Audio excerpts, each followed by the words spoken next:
through Moses, as Moses is headed off the scene, God is going to lay down some practical guidelines for this new nation. We'll be picking up in Deuteronomy chapter 24, covering 24 and 25 this evening.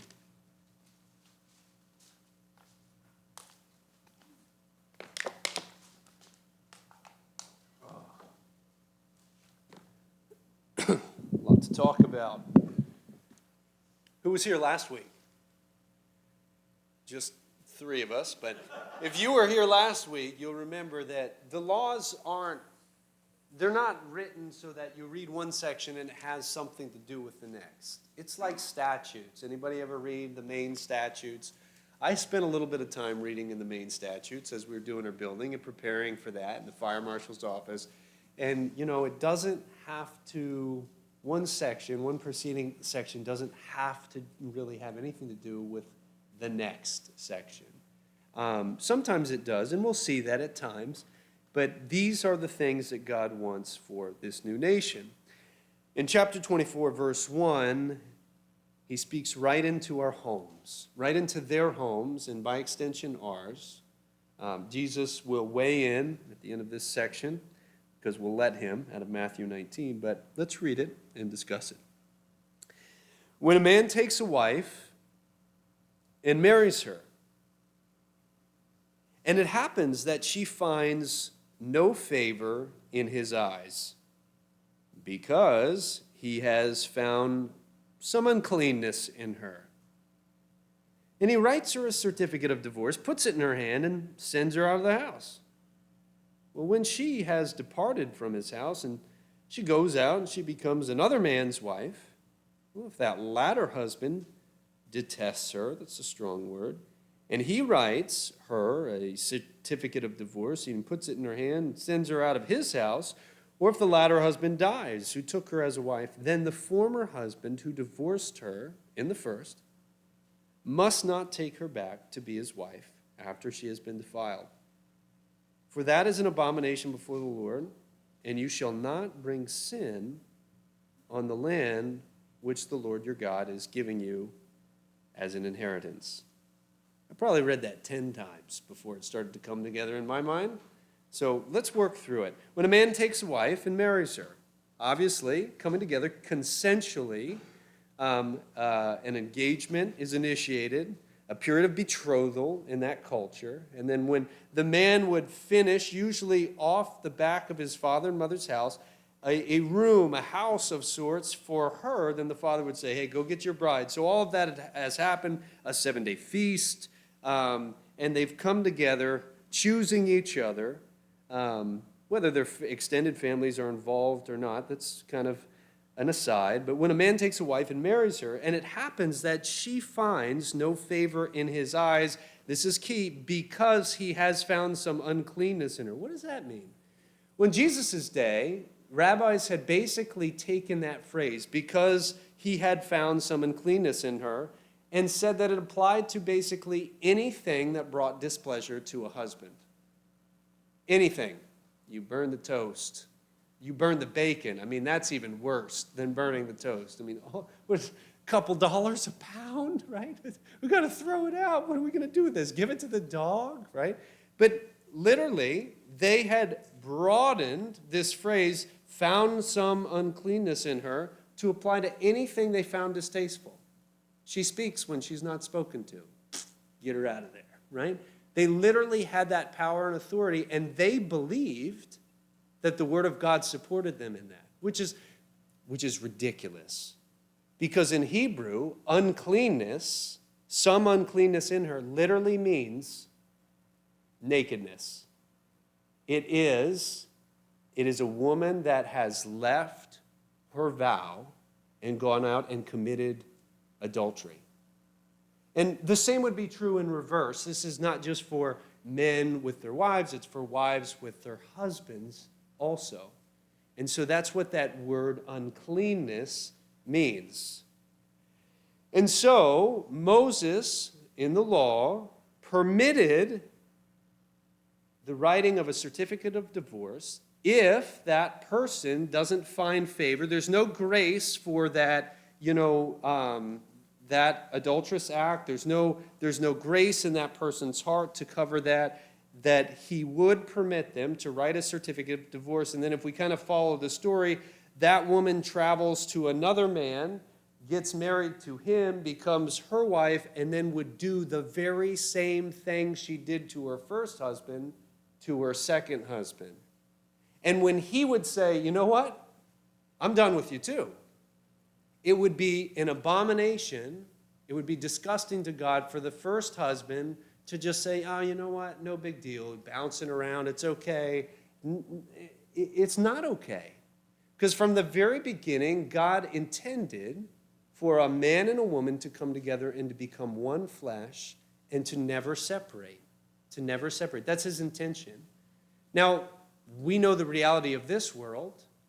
There are biblical reasons even to separate, or that one could separate. You can we can say them real quick. Adultery, abandonment, and abuse. Adultery, abandonment, and abuse. Those aren't reasons you have to leave your spouse. But sometimes it rises to that level. An analogy that I've used, and I base this out of Malachi, where God says that he hates divorce because it's a violent act done to a home that brings destruction. But sometimes it's like a cop sometimes has to shoot somebody. It's not what they wake up and they think, oh, I can't wait to shoot somebody today. It's a last resort. And to pull the trigger destroys life, but sometimes that's the only way forward, and such with divorce. It's really tough. It's really tough. We could say a lot about divorce. God is just saying, hey, if a woman leaves her first husband, and this is the reason she left, to be with another man, committing adultery, then she gets married again, that marriage should stand. That marriage should be strengthened. There's no going back to guy A after you've been with guy B and then C. It's just, man, hunker down and make it work kind of thing. That's the intent. That marriage would be seen as a permanent commitment between a man and a woman for life. I mean, didn't we all that are married, didn't we say such things when we got married? That we would never leave them, right? That forsaking all others unto death. I mean, we made some pretty big claims. And those originate in God's plan. It's not that God's plan in a sinful, fallen world is easy. It's hard, right? But that God wants to help us as we look and we consider this thing that he designed, which is marriage, as a permanent relationship. This section is kind of difficult because you might get the feeling that if you've made some mistakes, you're damaged goods, and that's just it. You can't go back, right? Remember, again, this is for the nation of Israel. And today, if there was a couple that got divorced and let's say adultery was involved and there was no favor, and then let's say it's a man cheats on his wife, and then there's just, he's not repentant, and then, the relationship breaks, divorce happens, and then a couple years later gives his life to the Lord, and there's this huge change and a reconnection, a rekindling. And they said, hey, could we get married? I wouldn't pull up this passage and say, no, you can't. This is to the nation of Israel. But I would say, let's look at what went wrong the first time, because the sense is here that the woman never changed. The second husband, she did the same thing to him, or he died, but she's the same kind of person. She hasn't changed. And it wouldn't be good for her just to run back into a relationship that she is not seeing as permanent and lifelong. When you have to work things out, when you have to, and you have to, and that's the commitment between you and your spouse, you tend to work things out. But if there's an easy out, it's easy to walk out the door. Sometimes it's harder to stay and work through stuff. But on the other side of working through hard things, I've said this a million times, I have had more conflict with my wife than any person in this room. And we have the strongest relationship compared to anybody in this room, anybody in the world. And there is, in the heart of God, and the plan of God, and the will of God, so often a way forward. Love covering a multitude of sin. Now let's let Jesus weigh in, because he's way more of authority than I am. Matthew 19, 3 through 10. Just catch his teaching on the law of Moses as related to marriage. Matthew 19, verse 3. You want to get your eyes on this. Matthew 19, verse 3. So the Pharisees also came to him, testing him and saying to him, "Is it lawful for a man to divorce his wife for just any reason?" That's what was commonplace in their culture, male-dominated too. And he answered and said to them, "Have you not read that he who made them at the beginning made them male and female?" Well, that's earth-shattering. And said, "For this reason, a man shall leave his father and mother and be joined to his wife, and the two shall become one flesh." Quoting Genesis, chapter, is it 2 or 3? 2. "So then, they are no longer two, but one flesh. Therefore, what God has joined together, let not man separate." And I would just say this, as a friend, as a pastor, as a brother, literally with my own sister, I am always very, very careful when I'm talking to someone that's going through very difficult marital problems. Because if they have to come to the decision where they're going to pull the trigger, they need to know they had to. And if I'm like coaching them, no, put your hand on the trigger and go, just squeeze it a little bit, they might do something and then later regret that and feel like I pressured them. But I want them to know beyond know that that was what they needed to do and have that confidence. And then I can comfort them through it, because it will be painful. It will be difficult. Do you understand? And I think sometimes with friends, we're like very quick to, "Oh no, I cannot believe he would treat you like that." Just axe him, right? Divorce literally means to hack away, to cut, to cleave. So let's just be careful as we give advice, right? Also, we should be careful not to do the other thing that is commonly done. Oh, you just got to stay with him. I know he's beating you blue. He's with 3 different women this week and whatever else, right? But you can't leave him. Well, no, that's a travesty too, breaking God's heart. And there's a lot to consider there, but Jesus said, what God has joined together, let not man separate. And then they said to him, these Pharisees, why did Moses command to give a certificate of divorce and then to put her away? See, Moses said we could do it. You're contradicting Moses? And he said to them, Moses, because of the hardness of your hearts, permitted you to divorce your wives. But from the beginning, it was not so. That's not what God wanted at all. And I say to you, whoever divorces his wife except for sexual immorality and marries another commits adultery. And whoever marries her who is divorced commits adultery. People have misunderstood that too. God is not saying that, hey, you make a bad decision, a marriage fails, you move on in life, right, and you get remarried, he's going to look at you like you're an adulterer. What he's saying is, in God's perspective, getting divorced for no fault divorces, no reason at all, no biblical reason, he's not going to respect that or honor it. It's as if you're still married, especially divorcing someone for another to be with them, which is common. I'm going to leave you for them. That's adultery in his eyes. And he makes that clear. God doesn't view that as legitimate. Notice, too, in verse 9, I just want to point this out so that you guys can counsel people well. And I say to you, whoever divorces his wife except for sexual immorality, this would go both ways again, male to men or to husbands and to wives. The reason given here is sexual immorality. Does anybody know that word in Greek? Anybody want to take a stab at it? What does it mean? Sexual immorality. Anybody? Anybody at all? It's the word porneia. We would think that it would say adultery, but it actually says porneia.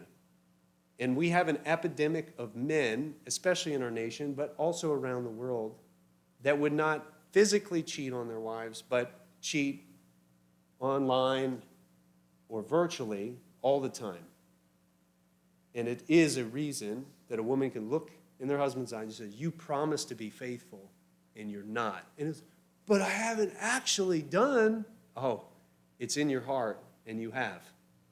There's no excuse. So just be aware of that. Doesn't mean that you should leave your husband because he struggled a time or two. But it is something to consider. Jesus said, whoever divorces his wife except for sexual immorality and marries another commits adultery, and whoever marries her who is divorced commits adultery. Now, this kind of cracks me up a little bit. His disciples, who had grown up in this culture of basically no fault, like you could divorce your wife for any reason, so she better watch out. His disciples, Jesus' 12, say, if such is the case of the man with his wife, it's better not to marry. That cracks me up. They heard, wait, a marriage is permanent and I can't just get rid of her? And they said, it would be better not to marry. And if that's your attitude, I'm sure Jesus patted them all on the back and said, don't get married then. Until you understand that this is a permanent, lifelong relationship and you're going to devote yourself to that person and you're not going to throw them away, don't get married. Don't get married. So that's kind of interesting that they said that. I'm sure that was his response. Okay, back in Deuteronomy 24.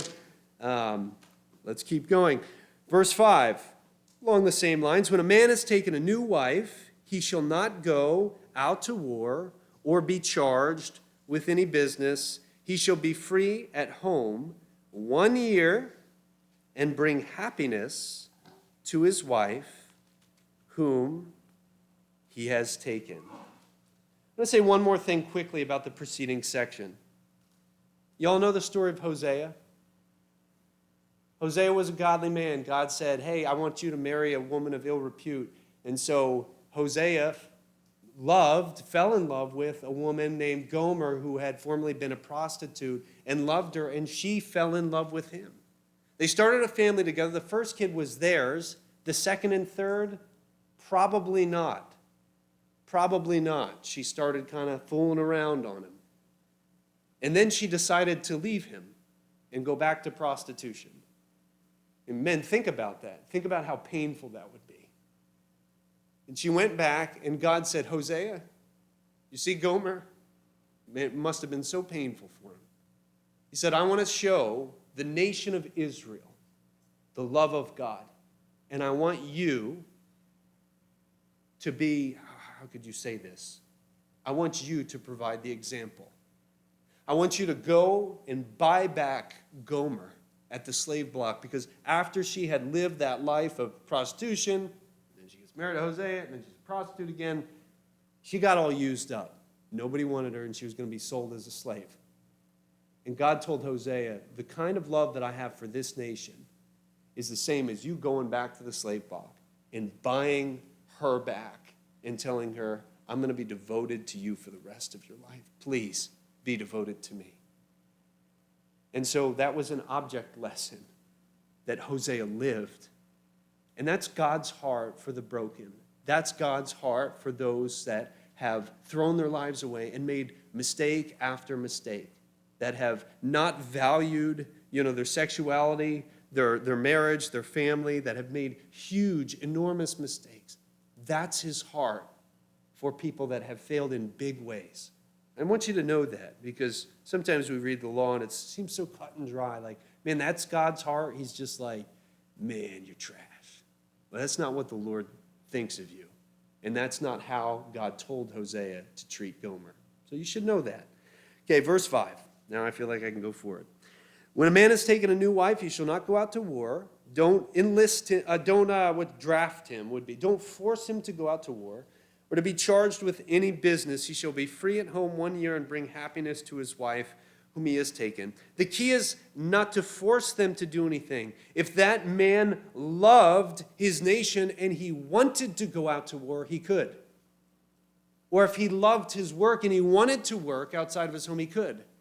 I actually shared a version of this down in Bangor when I gave tribute to Charlie Kirk in front of a big crowd on the waterfront. I was asked to speak there. And I said Charlie was newly married. He had 2 little kids. He could just be focusing on his own life right now. But he had a passion. Nobody made him do anything. But love compelled him to do what we would see as like everything. And he made time for his wife, and he made time for his kids. He didn't just leave them in the dust. But that's just a cool way to think of it. This was God's provision for a man. And not, you didn't have to go out to war. You needed to be free to bring happiness to your wife. But there are some crazy ladies out there that would be happier with a man going on an adventure than just relaxing on the couch watching home improvement shows, right? When Josh Lawrence proposed to Kelsey Burke, right? Josh, the one that's in Africa, he said, I'm going to Africa. If you want to marry me, you need to come with me. You'll have to come with me. And she said, yes. And that was her dream. That's what she wanted. You know, that's what would make her happy, to see a man fall in the Lord. I just think that's so cool. Of course, that man would be free at home to do what? Bring happiness to his bride. So probably building, working hard, improving the homestead, buying chickens. I don't know. I don't want to buy chickens, but Jess really wants me to. But, it's past our first year, so I don't have to. No man, verse 6, shall take the lower or upper millstone in pledge, for he takes one's living in pledge. So if you wanted to borrow something and, you're poor and the rich person said, well, what do you got for collateral? Or I'm going to take something for collateral for this loan. You were not to take the upper millstone, the moving millstone, or the bottom millstone that was stationary where you would grind grain. You couldn't take that as collateral, as a pledge, because if something happened, that man would lose basically food. And you weren't to do that. It would be like you taking all my tools and my car and my truck. How could I even work to pay you back? Or worse, my coffee pot, right? No, my tools and my car. So you weren't to do that. You weren't to mess with someone in that way. It's a provision, a protection for the poor. If a man is found, verse 7, kidnapping any of his brethren of the children of Israel and mistreats him or sells him, then that kidnapper shall die, and you shall put away the evil from among you. No society can endure such evil. You cannot allow that, not at all. There are countries in this world where people are not safe. Children are not safe. Women are incredibly not safe. And God did not want that for his people. No kidnapping.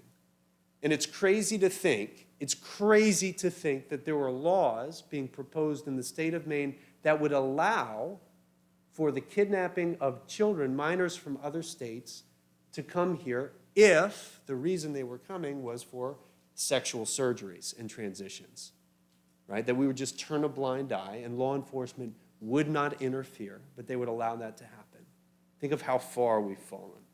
Verse 8, take heed in an outbreak of leprosy that you carefully observe and do according to all that the priests, the Levites, shall teach you, just as I commanded them, so you shall be careful to do. Remember what the Lord your God did to Miriam on the way when you came out of Egypt. If there's an outbreak of leprosy, you need to quarantine the sick, not the healthy.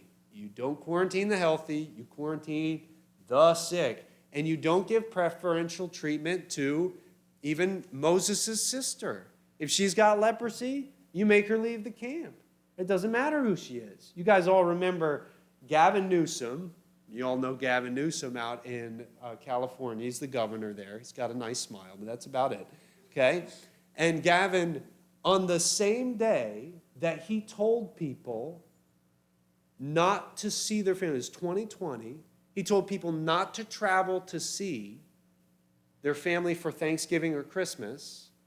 2 hours later, he was sitting around a big table in a room, nobody's wearing masks in California, breaking all of the rules that he had just put forth as, hey, let's save our state, come on, you got to do it, with medical professionals that oversaw hundreds and thousands of doctors. They were at the same table, eating it up at the French Landry, like some really posh restaurant. People took pictures of it. And then eventually he had to say, oh, I was not practicing what I was preaching. In fact, he went so far as to say, and this was before, that people should put on their masks between bites when they were out to eat with their friends. Just crazy. No preferential treatment, God says. Right?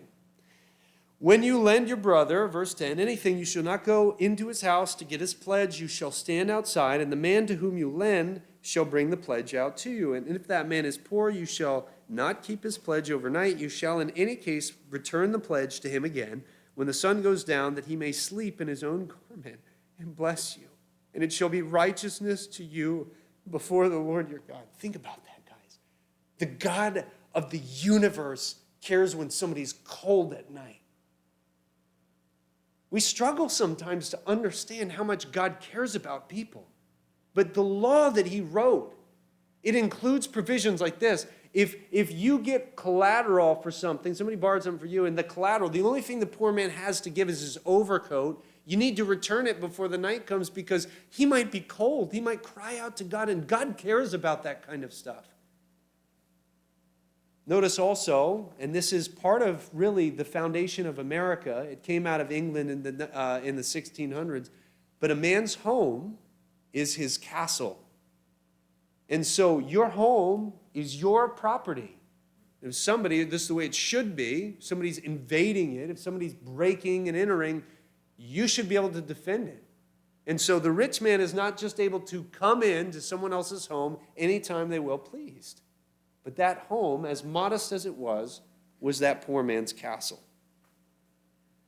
You shall not oppress, verse 14, a hired servant who is poor and needy, whether one of your brethren or one of the aliens. There's only one race, the human race, who is in your land within your gates.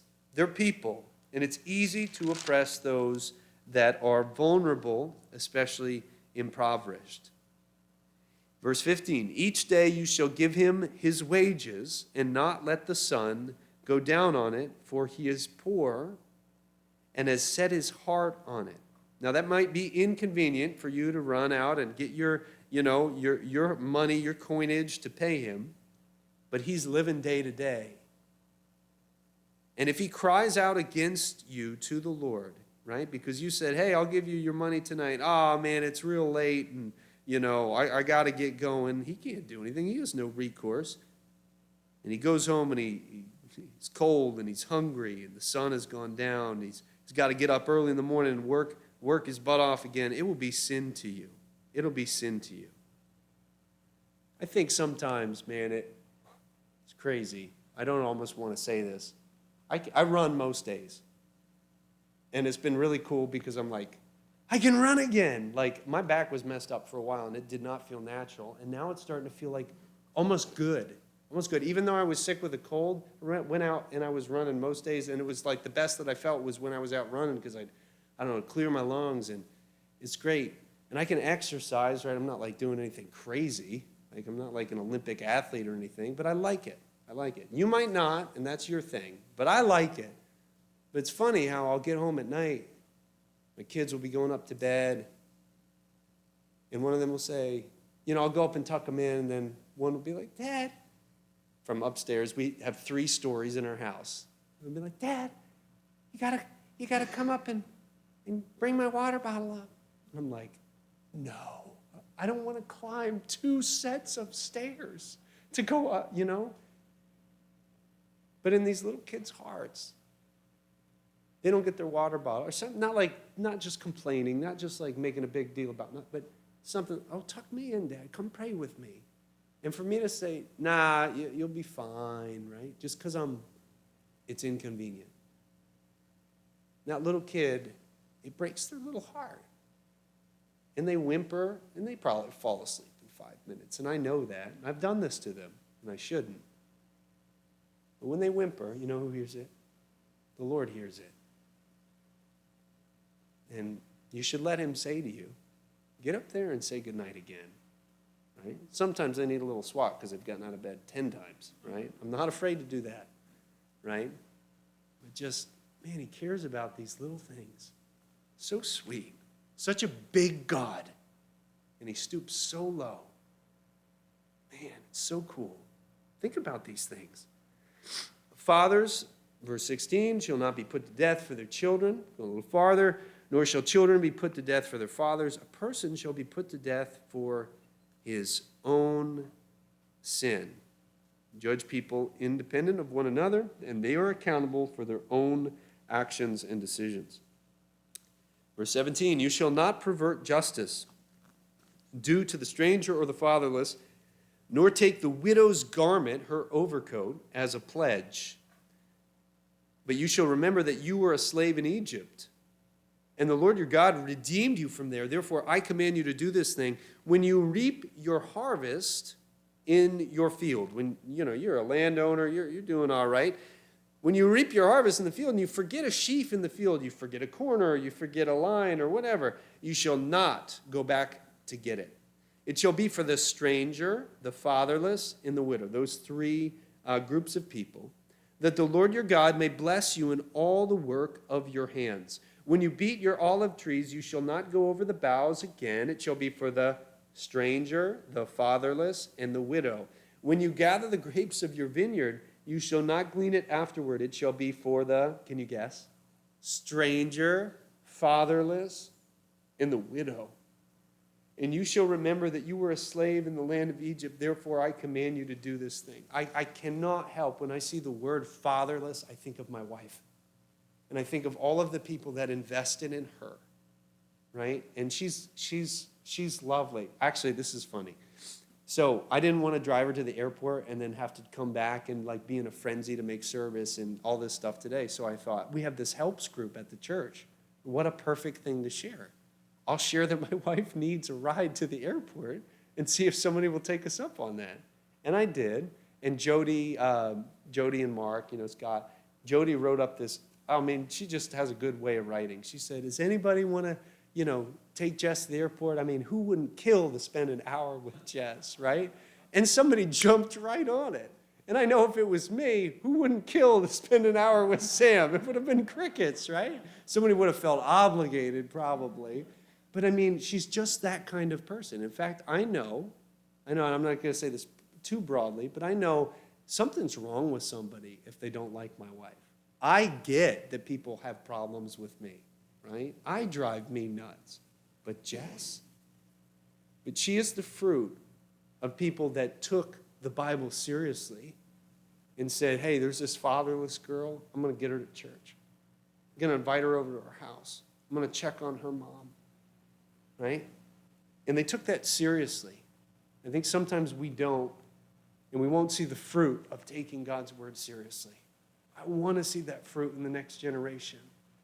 Don't you? God is mindful of weakness.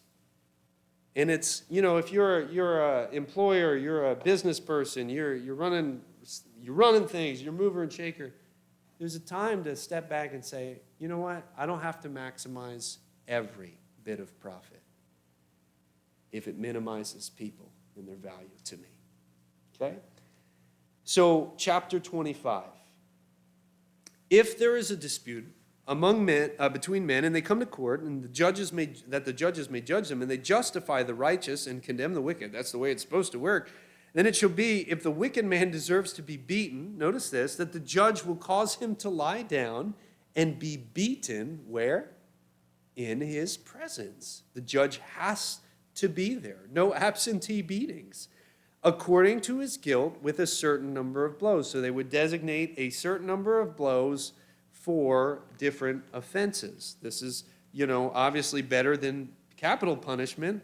Isn't it called corporal punishment? Isn't that the technical term for it? It's called corporal punishment. You'll notice as you read through Deuteronomy that there's never mention of incarceration. Just something to take note of. God was like, hey, this new nation's forming. Obviously, there'll be crime. There'll be wrong things that happen, even up to murder, rape, all of these things we've seen laws given and direction given. But there was not to be periods of people being incarcerated for long periods of time. It's very interesting to me, having worked in corrections, to see how well it doesn't work, right?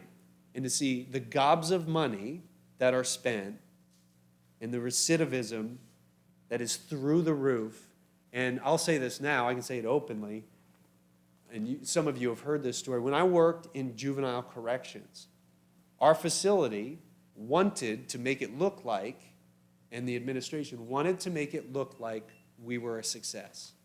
So they told all of the juvenile probation officers, do not rebook any of the inmates that are out on basically probation, right? So if they catch a drug charge or a fresh charge or have a bad, I need to speak professionally, urinalysis. Yeah, I was going to say piss test, but anyhow, all of that stuff, they were just told, do not bring them back for almost anything. If they murder somebody, you got to. But everything short of like the worst offenses, do not bring them back. And so they're called JCCOs, but the juvenile probation officers, they weren't bringing them back for anything. And so on paper, what did it look like? It looked like we in our facility and our programming and our administrators and managers were doing the best job ever because none of these kids were back. And they're like, see, recidivism is basically, it's non-existent. And so that allowed the state of Maine to shut down our juvenile facility and put young adults there, which is a big deal because now if you're unfortunately, you have a kid that commits a juvenile offense and has to be incarcerated and you live in Aroostook County, you have to drive down to Long Creek, to Portland, to visit them. And that's ridiculous because think of how hard that is on a family if that's your unfortunate reality. But the state they wanted, you can play games. Statistics don't lie, ever. So, just wild what happens. Here, we see that the judge has to be there for this beating with a certain number of blows. Notice verse 3, 40 blows he may give him and no more, never more than 40, lest he should exceed this and beat him with many blows above these, potentially killing him, and your brother be humiliated in your sight. Remember, this person that you're beating is your, what did it say? Your brother. Your brother. You can never lose sight of that. You do, man, you'll do despicable things. Something else to note, so the Jews took this and they would never beat somebody 40 times in case you miscounted, because you could really get into a beating, I guess. And so just to prevent you from breaking God's law, they would give you 40 minus 1, 39. And this was common. And that's why Paul says in all of his missionary journeys and dealing with Jews, how many times was he beaten 40 minus 1? 5 times. 5 times. This dude could pull up his shirt and say, hey, you want to, not like he was going around bragging, but you want to see how much I love the Lord? He could pull up his shirt and you'd see how much he loved the Lord, right? He suffered a lot. He suffered a lot. So this is 40 blows he may give, and no more, lest he should exceed this and beat them with many blows above these, and your brother be humiliated in your sight. And verse 4, different vein, but you shall not muzzle an ox while it treads out the grain. As that ox is grinding grain going around a circle, you let it eat some. You don't throw a muzzle on that thing. It's cruel. It's not right. Paul would actually take this verse and say that its real application was, just so you know, that the minister at your local church that you participated with and in, you should help him financially because a worker is worthy of his wages, right? Whatever that means to you, right? We could talk about that, but I don't want it. It makes me feel uncomfortable. You shall not muzzle an ox while it treads out grain. A worker is worthy of his wages. Many different types of work. Verse 5, if brothers dwell together and one of them dies and has no son, getting to the end, guys, the widow of the dead man shall not be married to a stranger outside the family. Check this out. Her husband's brother shall go into her, take her as a wife, and perform the duty of a husband's brother to her. And it shall be that the firstborn son which she bears will succeed to the name of his dead brother, that his name may not be blotted out of Israel. So if you were unmarried and you had a brother that got married, and then that brother died before they had a child, it says son, it's probably that a child because daughters could receive inheritance rights. That's already come up in the law, but if they died without a child, their name would die too.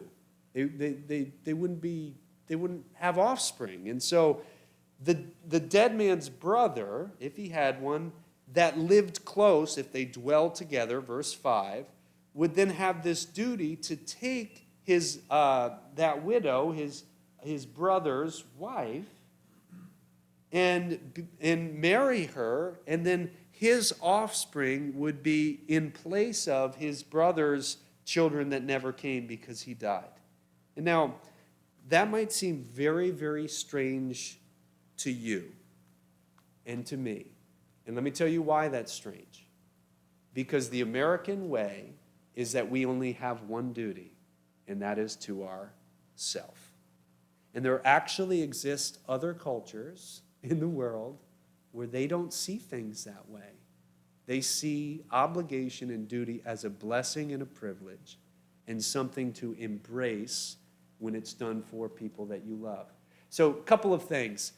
So, that would compel me, if I'm a man in ancient Israel, to really, really encourage my brother, if I'm a single guy, to marry somebody really, really great, right? Because I know I might end up with that girl. I'm not going to say, oh, pick anyone you want, right?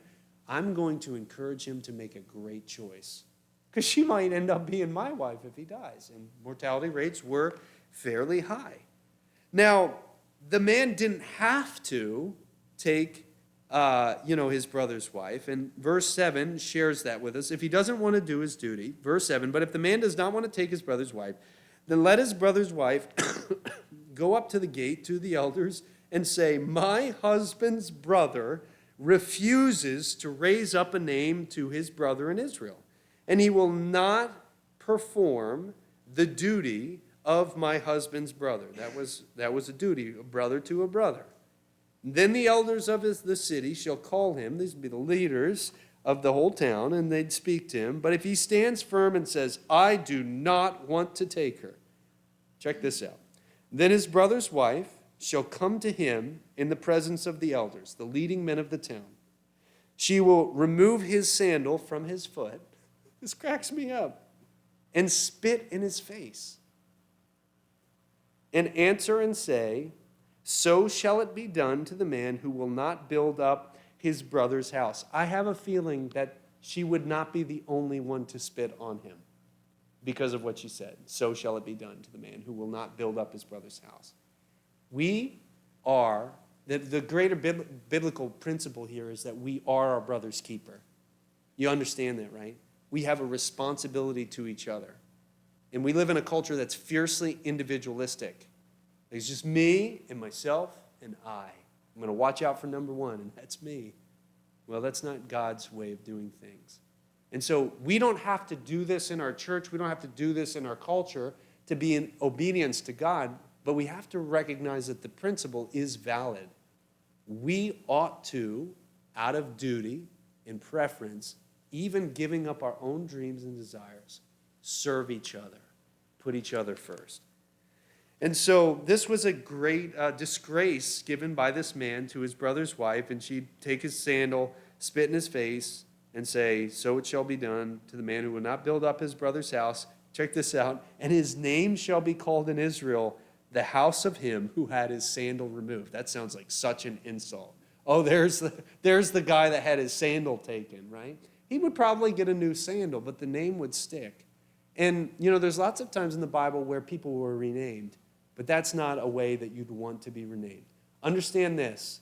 Your name means something to other people, right? That's why integrity and character and honesty matter. Your name should mean something to someone else. I remember, I'll pick on Baxter. I remember when we were doing some work at your house for your daughter and that situation. And, I have no problem asking for other people to contribute to a good cause. And when I would mention Baxter's name, it meant something to people. They know who you are and how you've lived your life and your family and how you've raised your kids and what a great wife you have. And it meant something. And if your name has kind of been through the mud, and some of that's maybe you're doing, God can resurrect a person. He can give them a new name and a new life. He'd make us a new creation. I remember running into an old high school guy at a conference, a pastor's conference in Maryland, after I got saved, and he could not believe that I was there. He could not believe it. But I was. And he praised God for God changing me. He's like, you cannot be the same person you used to be if you're here. And I'm like, I'm not. You know, God does that with people. All right, let's finish this. All right, this next section, you know, I'm thinking, Andrea, Steve, you guys came on a great night because we're going to talk about something here that's just so interesting. Happens to everybody. You know, watch out. Okay. Look, this is what it says. If two men fight together, so you got two men, maybe they're at fist fight, maybe it's yelling, maybe it's escalating. Two men, they got a problem with each other. They're gonna do something physical. Even in our country, people used to duel. I'm not saying we should do that again, but you know, this stuff happens. If two men fight and the wife of one of them draws near, notice, to rescue her husband, ladies, let him fight. Just let him alone. You don't need to rescue him. But this is the way she does it. She draws near to rescue her husband from the hand of one attacking him. And she does it this way. She puts out her hand. This is intentional. She puts out her hand. It's not accidental. She puts out her hand and she seizes him by the genitals. Right? Sorry, I have somebody leaving. It's awkward. She seizes him by the genitals. You should cut off her hand. Your eye shall not pity her. You're like, what in the world? But catch this, okay? If you gouge somebody's eye out in ancient Israel, your eye was taken. If you stab somebody, if you chop somebody's arm off, your arm was taken. If you knocked out their tooth, your tooth was taken. If you cut off their ear, your ear was taken. But a lady doesn't have that. And so it presented a problem. If she moved in and grabbed it to destroy it and crush it and destroy his manhood, what consequence should she have? And that's what's being laid out here. This was said like, you don't do that. You don't do that. Obviously, if you're defending yourself in a dark alleyway, my wife would say, go for it. Do whatever it takes, right? Get yourself free. But this was different. This was a choice to destroy someone, not just their manhood, like we'd be like, oh, his manhood, but his family, his posterity, his future was all at stake. And it might seem pretty severe, but if you think about it, it's pretty messed up to make that kind of intentional, on purpose, violent decision. You shouldn't pity her when you look at her. You shall not have in your bag differing weights, a heavy and a light. You shall not have in your house differing measures, a large and a small. You shall have a perfect and just weight, a perfect and just measure, that your days may be lengthened in the land which the Lord your God has given you. For all who do such things, all who behave unrighteously, are an abomination to the Lord your God. I find that if I start to slip in my integrity in tiny little things, it always gets bigger. And so I have to stay in line with the small things. If I know something's right, I got to do it. If I know something's wrong, I got to listen to it. I can't go far down that path because it always snowballs. I don't know what your lives are like, but that's mine for sure. Now let's just finish here. Remember what Amalek, of whom they were Amalekites, did to you on the way as you were coming out of Egypt. How he met you on the way. They're just fresh out of Egypt. He met you out of the way, and he attacked your rear flanks. He came from behind, all the stragglers at your rear, when you were tired and weary, and he did not fear God. Therefore it shall be, when the Lord your God has given you rest from your enemies all around in the land which the Lord your God is giving you to possess as an inheritance, that you will blot out the remembrance of Amalek from under heaven. You shall not forget. Now, I just want to remind you this simply, guys, if you have 30 more seconds of attention. Amalek is a picture of something we fight too. It's called our flesh. We wrestle with the devil, we wrestle with the world and the current of it, but the biggest thing we wrestle with is our own desires. And your own desires are looking to take you out. And they will wait till you're tired, fatigued, and hungry and not paying attention to strike. Isn't that true? You guys know what I'm talking about? And so God is telling the nation of Israel, deal with the flesh. Deal with this nation that came up and picked off the stragglers. You cannot let them live.